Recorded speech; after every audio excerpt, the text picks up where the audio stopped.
प्रशांत ने पूछा है, ध्यान वहां पर जाता है जिस परत पर सक्रियता होती है, तो सक्रियता उस परत में कैसे आती है? कौन उसे सक्रिय करता है? बहुत अच्छा प्रश्न है। कौन तो प्रश्न ही नहीं आना चाहिए, कौन तो है ही नहीं। कुछ लोग ऐसा मान सकते हैं कि ध्यान अपने आप में एक प्रक्रिया है जो परतों को सक्रिय करती है। बात भी सही नहीं, केवल एक धारणा है जो कभी कभी काम आती है।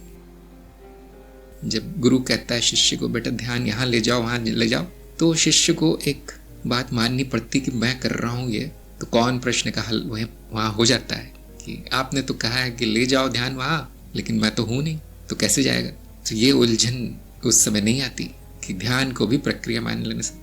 लेकिन होता ये है, अगर आप ध्यान दे तो यही पाएंगे कि परतें सक्रिय निष्क्रिय अपने आप होती रहती है। जहां आवश्यक होता है वहां सक्रियता आ जाती है, जहां काम चल रहा है वहां वो दिखाई भी नहीं पड़ती परत, उसका अनुभव भी क्षीण हो जाता है, करीब करीब अदृश्य हो जाती है वो, क्योंकि अब वहां पे कुछ ऐसा नहीं हो रहा जो कि ध्यान देने लायक हो। तो यहाँ पर शक्ति का नियम काम आता है कि जो वृत्ति सबसे शक्तिशाली होगी वहां पर ध्यान अपने आप पहुंच जाएगा। और क्यों शक्तिशाली होगी कोई वृत्ति? उसके पीछे इच्छा है कि वहां इच्छा कितनी है, इच्छा शक्ति। इच्छा और शक्ति पर्यायवाची शब्द है, वो इच्छा ही तो शक्ति है। तो अद्वैत की भाषा में कहा जाए तो ये शक्ति, चित्त की शक्ति सक्रियता लाती है, और जहां आवश्यक है वहां पर ये शक्ति प्रकट होती है और ध्यान खिंच जाता है वहां पर। अब वो अनुभव में आना चाहिए। तो ध्यान एक नकारात्मक शब्द है, इसको ऐसे याद रखना चाहिए कि उसमें न है, ध्यान में न है। और ध्यान धी शब्द से आया है संस्कृत के, जिसका अर्थ है जानना, जैसे बुद्धि आदि। तो ऐसा मनगढ़ंत है ये परिभाषा, लेकिन अब अर्थ भूले नहीं इसलिए से बना दी गई। नकारात्मक है, नकारात्मक का अर्थ यह है कि बाकी जगहों से ध्यान हट जाता है और जो प्रकाशित हो जाता है वो सबसे शक्तिशाली होता है, सबसे आवश्यक होता है, और उसी घटना को हम कहते हैं ध्यान का वहां चले जाना। हुआ यह है कि जो समावेशी था वो अनन्य हो गया। जिस अनुभव में सभी वृत्तियों का समावेश था वो अब हट गया और वो एक ही वृत्ति पर केंद्रित है। तो ये है ध्यान की प्रक्रिया, जो प्रक्रिया ना होते हुए भी प्रक्रिया है, जिसका कर्ता ना होते हुए भी करता है। सब व्यवहारिकता के लिए बोला जाता है। जब कोई इसको कहीं ले नहीं जा सकता तो फिर क्यों कहा जाता है कि ध्यान इधर ले जाओ उधर, या समावेशी ध्यान करो अब, ताकि संभाव समाधि में आ सको। तो यहाँ तो कोई है नहीं करने वाला। जैसे कि मैंने बताया, यहाँ पे गुरु द्वारा इच्छा आरोपित की गई है, वहां इच्छा नहीं थी कोई, अस्त व्यस्त अनियमित सा कुछ चल रहा है चित्त में।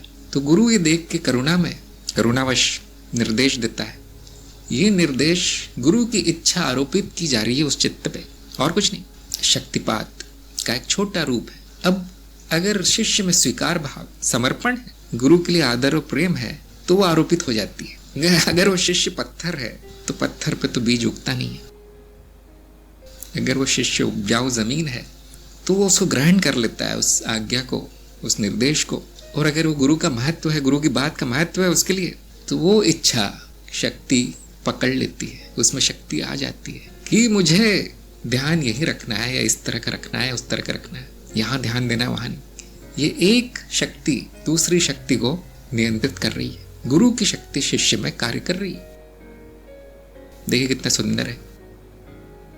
ये न कर्म गुरु का है न शिष्य का है, बस हो रहा है, लेकिन फिर भी बहुत सुंदर।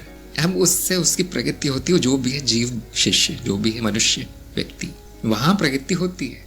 हो क्या रहा है? संपूर्णता की प्रगति हो रही। जैसे एक एक ईंट से महल बनता है, वैसे एक एक शिष्य से, उनमें जागृति आने से संपूर्णता में जागृति बढ़ती है। इसलिए कहा जाता है कि आत्म कल्याण ही जगत कल्याण है।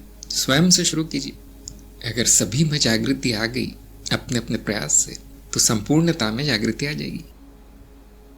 हो क्या रहा है कि लोग दूसरों को सुधारने में लगे, दूसरी जगह सुधार करना चाहते, कहीं और सुधार करना चाहते हैं, जहां उनकी इच्छा शक्ति कार्य नहीं करती।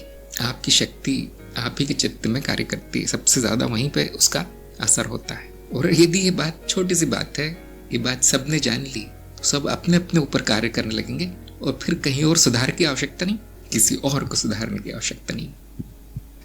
इसी तरह आप जितना भी प्रयास कर लें, ध्यान नहीं होगा। थोड़ा सा समर्पण है, थोड़ा सा प्रेम है, अब पूरा होगा। अब आपके ना चाहते हुए भी होगा। इसलिए जो गुरु को समर्पित है, जिसके लिए गुरु की के वचन सर्वोपरि है, उसकी प्रगति बहुत तेज होती है। मान लीजिए यही नियम है। हाँ, ये तो हमारी परंपरा भी है कि कुछ भी हम करने बैठते हैं तो सबसे पहले गुरु मंत्र या गुरु का नाम लेते ही हैं। जिनमें ये नहीं होता वो कहाँ जा रहे हैं उनको खुद नहीं पता है, दिशाहीन।